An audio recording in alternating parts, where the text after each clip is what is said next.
Jurassic Park 3 has had many mysterious scenes, with many having no direct and clear-cut answers to them. Today we are going to be diving into the mystery of what happened to the boat at the beginning of Jurassic Park 3.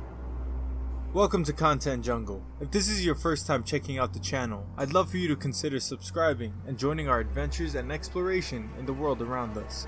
Today, I'll be your guide into some theories as to what attacked the boat along Isla Sorna. Following the events that took place in San Diego, there had been a restriction put on Isla Sorna by the Costa Rican and United States government to keep people safe and away from the dinosaurs, and to also allow the creatures to be on the island that acted as a reserve for them.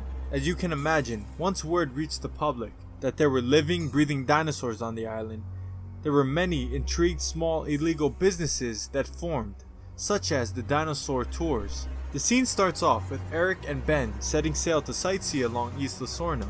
As the boat sails along the coast, they enter a dense patch of fog. Once the boat clears the fog, we get our first unobstructed view of the boat. We see the roof is destroyed, blood is splattered, and the crew is missing. There has been a few theories floating around as to the cause of the mysterious disappearance of the crew. The first and most popular theory is that the crew was wiped out by the Spinosaurus.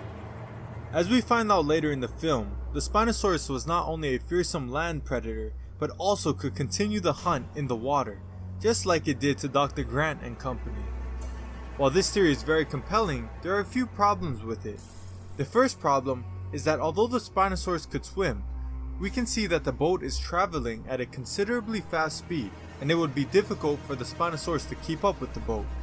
The other problem with the theory is that while the boat was destroyed, it is not in a way that you'd think it would be destroyed if a Spinosaurus attacked it. We got to see the power and the capabilities that it was able to do when it attacked Dr. Grant and company. For the most part, the boat was still intact and did not have the type of damage you'd think a Spinosaurus would do.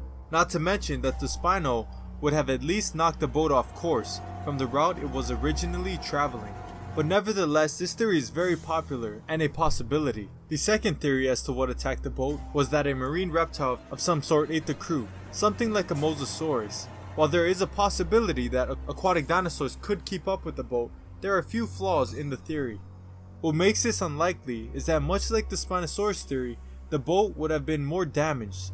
Not to mention, this too would have knocked the boat off course. The Mosasaurus was not on Engine's list and was not created until the Masrani takeover, making it not a likely suspect. But with all of Engine's other secrets, there is no putting past them that they may have created some aquatic dinos. But let's say that they were created. There are no reasons for the creatures to stay so close to the island when they have the whole open ocean to explore.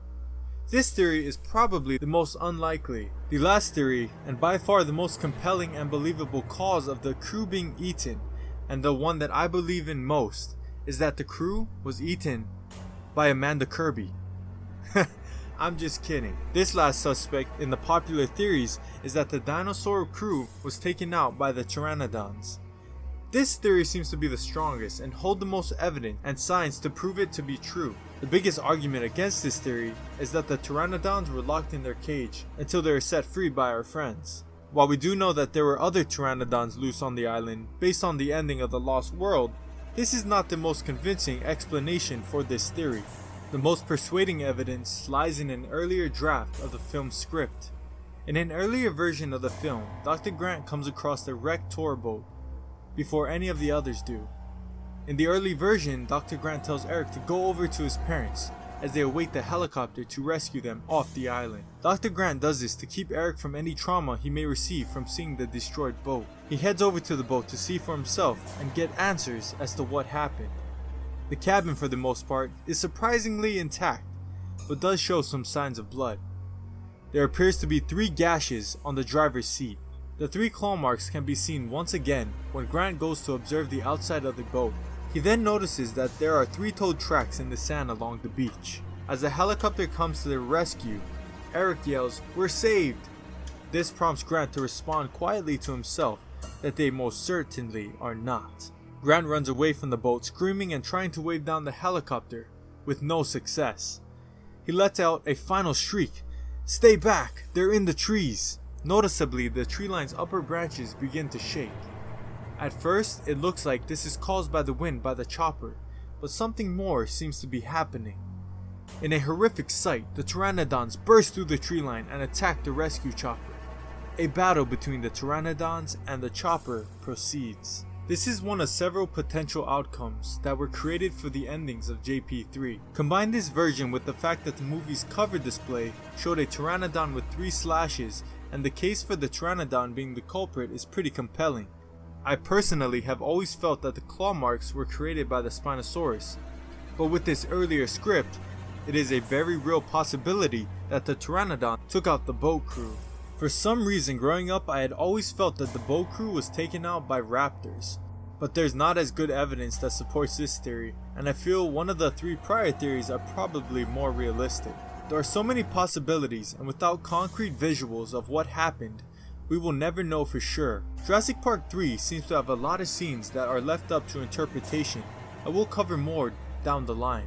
This movie underwent so many changes and took so many turns. I think it would be fun to explore alternate scenes in the future. I'd love to hear your thoughts down below. What do you think took out the boat crew? Be sure to subscribe and join the adventure.